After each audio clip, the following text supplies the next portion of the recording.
Isang magandang maliwanag na gabi dahil sa maraming bituin ang handog sa atin ng DBM. Ang sabi nga ay, many are called, but few are chosen.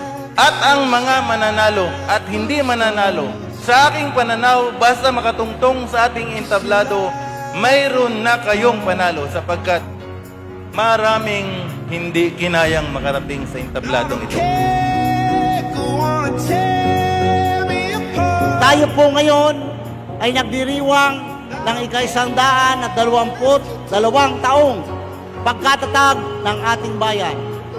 Simula noon hanggang ngayon, patuloy na tumatatag ang ating bayan ng Sablayan at siyempre dahil sa pinapakita po nating puwersa ng pagkakaisa at pagtutulungan.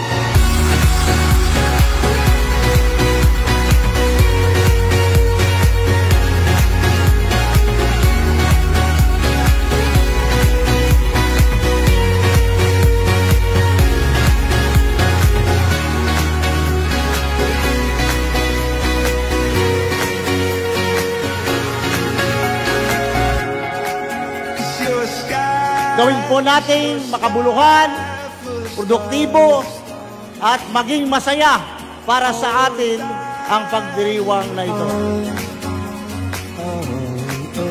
Arinawa ay ipagpatuloy natin ang ganitong uri ng pagkakaisa.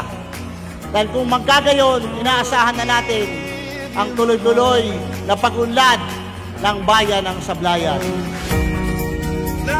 We want to prove the world that Sablayan is worth the praise because of our talents. Ang galing ng Sablayenyo ay pwede na rin ipamalas sa ibang bansa. Asahan po natin na mula dito ay makakapag-develop tayo ng iba't ibang kakayanan na hindi lang matatampok dito sa ating sariling bayan ng Sablayan, kundi maitatanghal din sa iba't iba pang lugar dito po sa ating bansa.